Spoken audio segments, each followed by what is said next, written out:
From the food we eat to the clothes we wear,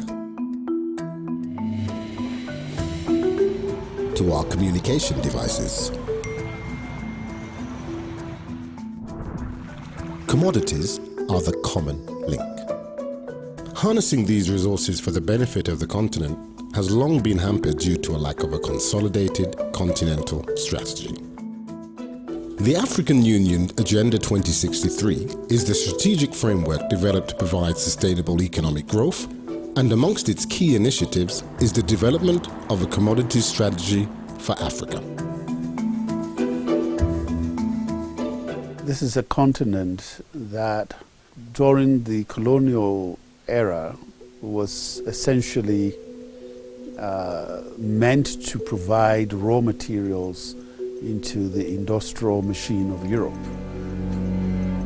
There's a very popular quotation by the former African Union chairperson, Madame Zuma, who said, "We're colonized because of our natural or mineral resources. Our position in global economy today is because of our mineral resources, and our future will be determined by how well we manage our mineral resources." So you have a structure, what I call a structural problem, whereby the raw material is found on the continent, but everything else that went into its production and into its sale or exporting were outside the continent. Colonialism per se was not about political power. It was about economic power. It was about siphoning out the raw materials to feed into the industries of the West. And this has not stopped. Even though we have been moving towards wanting to trade with the rest of the world, the issue of commodities trade has remained pronounced, literally because it has been the status quo right from the beginning, that Africa produces raw materials, the rest of the world adds value to them, and they come back to Africa as finished products. Africa has about 12% of the world's oil reserves, 42% of its gold, and 80 to 90% of chromium and platinum group metals.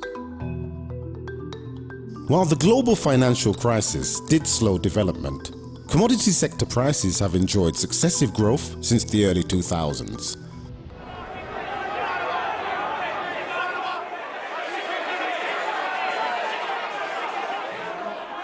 Why the continent has failed in its quest into economic diversification for these dividends, the African Mining Vision now seeks to address.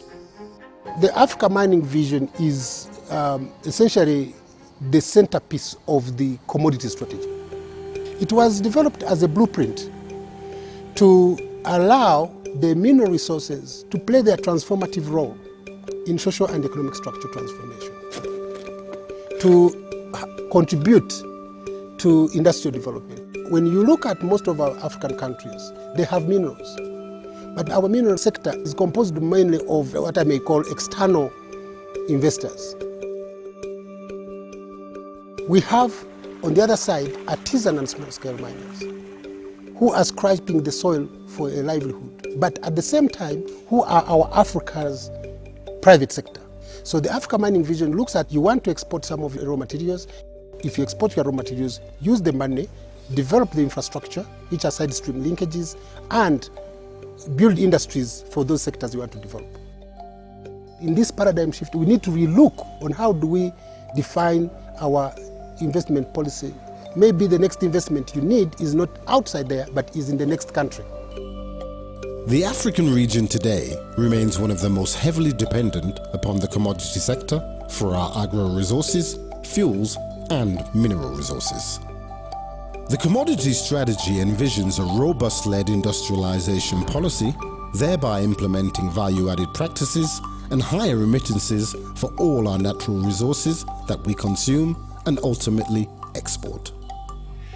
What we're saying with a commodity strategy by the African Union, including the African Mining Vision, saying that, look, wait a minute, how do we reorient this structure and make it more internally driven? That is, how do we raise capital domestically, which means we need to set up capital markets? How do we get the expertise, the technical skills and knowledge that will help us develop? And finally, how do we beneficiate or add value to these raw materials so that we can consume them ourselves? And that's the only way we can benefit, let our people benefit from the exploitation of these mineral resources. In addition to the vast mineral deposits, Africa has approximately 60% of the most arable land on the planet, making our agri-resources the most significant commodity resource for feeding ourselves and exporting to the rest of the world. I think we need to really work more on this commodity strategy and define what are the commodities, because you have two clusters of commodity. You have the commodities that derives revenue for the continent, which is coffee, cocoa, cotton, all these permanent crops, timbers. And we have the food security commodity, which better fits on this inter-African trade. I inherited some land on the island, and the idea was you had a situation where you have people basically that are isolated on an island, no infrastructure, with an amazing crop. And so the idea was to see how we connect this product to market and give people an income and get them out of sort of chronic poverty. So what we have to look at, being landlocked here in Uganda, is the local market, the regional market. So really, we already know that a lot of our pineapples go to Kenya, go to Rwanda, go to Burundi, they go to sort of Tanzania, within the region. So there's a huge market for Ugandan pineapple. And in fact, there's a huge global market for pineapple generally. The challenge for Africans or Uganda is that the capacity to produce the volumes required to supply maybe supermarket chain just isn't there, which basically means that our pineapple is then subject to 3 or 4 days of shelf life, perishability, which means we have a lot of product in Uganda basically going to waste. And if you can afford to throw away, tons of organic pineapple and not make an income from it, then really the government has to step in and find a way of turning that waste into product and income for people.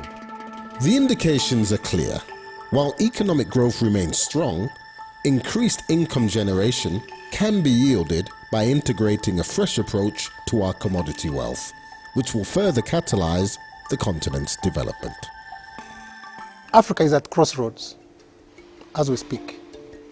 They are stuck on whether we continue with the status quo of trading with our raw materials or whether we change the narrative, rewrite the narrative, we shift the paradigm on how can we achieve the aspirations of the people, which are contained in the voice of the Africans as in Agenda 2063. As one of the flagship projects, the African Commodities Strategy aims to aid member states to extract higher rents for their commodities and integrate more effectively into the global value chains. If you have a Dangote type of company, which is the biggest cement producer in the whole of Africa, but it does it in a regional scale, so he's able to optimize, and he's a major player, and it's owned by an African investor. It can be expanded in the mining sector for a particular producer taking a regional market to be able to optimize that investment and become a supplier to the mining companies.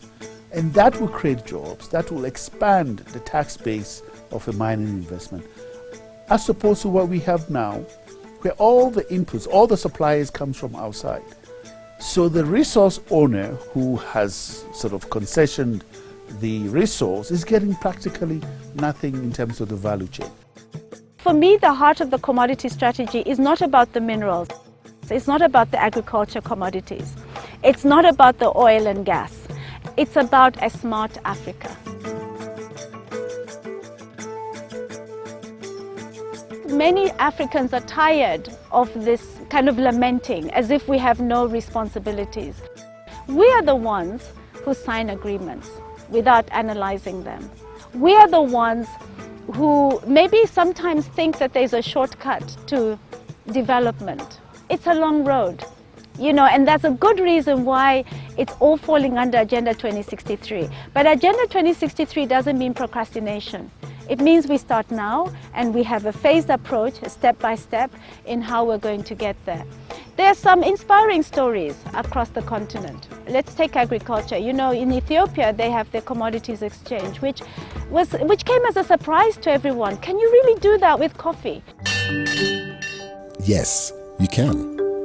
And with wheat, and with barley, and with maize.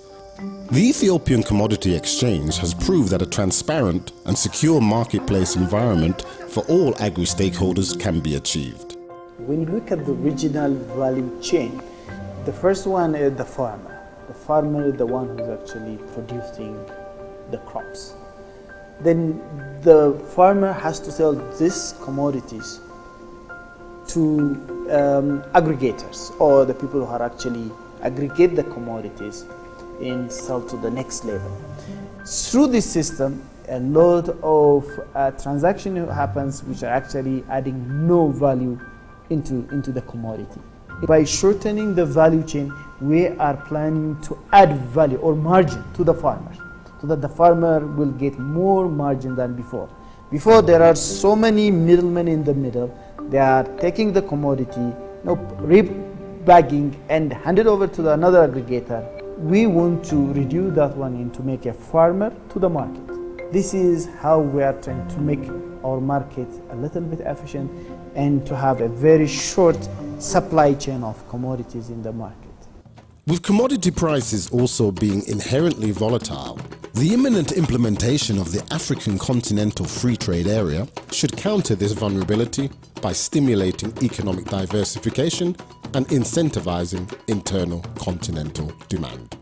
The volatility comes as a result of declining demand in the developed country markets and the newly industrialized countries like China. When there is that slump, then you find that the commodities are equally affected. Now we're going to have a situation where a lot of value addition is going to take place in Africa. And therefore it will be Africa sparing the rise in commodity prices. In the past and historically, Africa has been totally dependent on external forces to determine the price of commodities. But with the African Continental Free Trade Area coming in force, where there's going to be increased demand for commodities within Africa, I think the pricing now will be in Africa's favor. The situation we are in is much better than the way it is presented. And let me give you some numbers. If you look at what Africa trades within the continent, more than 40% of what we trade with each other is value added. But what we trade with the rest of the world, most of it is basically raw materials. So the African Continental Free Trade Area should actually be read against or seen against the commodity strategies that is being developed. Now, of course, the commodity strategy is not just about tariffs. It's also about the infrastructure requirements. It's also about innovation, because for you to be able to transform these commodities, R&D becomes a critical part and parcel of that. I think the commodity strategy that is part of the Agenda 2063 will be easier to realize once you have the Continental Free Trade Area, once you implement the Program for Infrastructure Development in Africa, and once you continue implementing what we call the Science, Technology, Innovation Strategy for Africa, which is also a continental framework within the African Union. When most of the countries who gained independence tried import substitution, it didn't work. Others, like Tanzania, tried African socialism to give African powers on economic trend. It didn't work. What the missing link was creating an African demand for the same commodities that we produce and which we consume. And the demand is there. The reason we have not been able to command the demand setting is because we have not focused, and our countries have not focused on setting up policies and creating an environment, not for attracting foreign direct investment, but for setting up industries. The development of an African commodity strategy is closely linked to Africa's industrialization ambitions that will further promote diversification in all African economies. We will like to continue focusing on transformation of agriculture. Agriculture is absolutely important for us, and we have given it top priority for the last 2 decades. We would like to continue giving special attention to agriculture because agriculture will be feeding industrial inputs for the industry. We need to focus on manufacturing, and the vision we have is to make Ethiopia the leading manufacturing hub by 2025. While the commodity strategy offers member states a pathway to boost development, the initiative will also propel the private sector to innovate and more value-added practices. If you look at all the maize flour product currently in the market, it's very hard to find something that of a high standard. After I finished in the UK, and I was so impressed with the packaging, with the quality, and especially to the health. And what can we do to improve that? And a lot of people do eat flour, but none of them is bothered about the health side of it or what we can do to improve. For example, one of our minerals is folic acid. It helps a lot for pregnant women. It helps them to deliver child with less diseases and so on. So if you look at what we add, there is so much that benefits the health, and that's one of the things we wanted to bring on board, as well with a good brand and a high quality packaging as well, that we felt that the market lacks this area.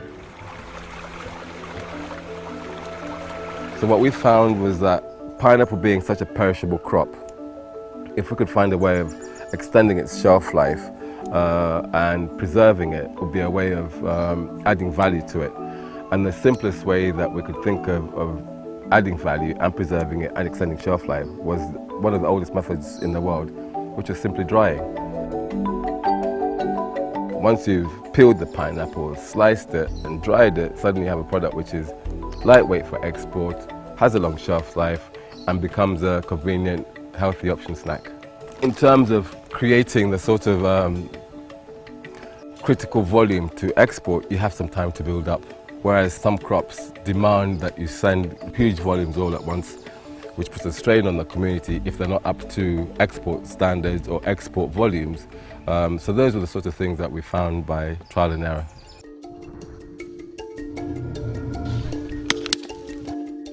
While the commodity strategy is a springboard for a more sustainable pathway to development, it must be implemented by member states who wholly recognize that exporting organic resources without beneficiating while being financially viable in the short term can only offer a fast track to dependency and economic volatility. The commodities come from Africa. When you say Intel, everybody goes. When you say Apple, everybody goes. When you say Microsoft, when you say Samsung, nobody recognizes Africa.